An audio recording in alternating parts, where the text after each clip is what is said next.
Assalamualaikum, selamat pagi. Kita bikin sayur lodeh yuk. Sayur yang serba sayur dengan kuah santan. Untuk resepnya ada 5 bawang merah, 3 bawang putih, 5 kemiri, daun salam, laos, ketumbar bubuk, garam, gula jawa, kaldu jamur. Untuk bumbunya kita tumbuk aja, nggak perlu halus-halus ya. Cukup ditumbuk kasar, terus kita tumis. Nah itu kita rebus dengan air. Nah kita masukin sayur-sayuran yang teksturnya agak keras dulu ya, biar dia empuk duluan. Oke, setelah sayur melok kita masukin dagingnya.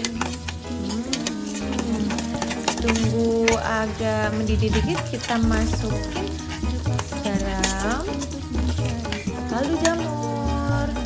Nah kita aduk-aduk, kita tambahkan terong ya, karena Kalin hanya punya sayuran di kulkas cuma itu tuh. Nah terakhir mau mendekati mau matang, kita tuangkan santan kara, santan instan aja deh yang cepet ya. Nah terakhir kita tambahkan daun so atau daun melinjo.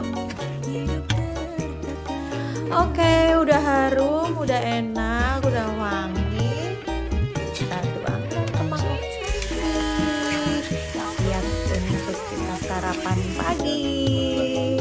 Yeay, bahannya gampang, mudah, isinya juga mudah didapat di pasar. Jadi tunggu apa lagi?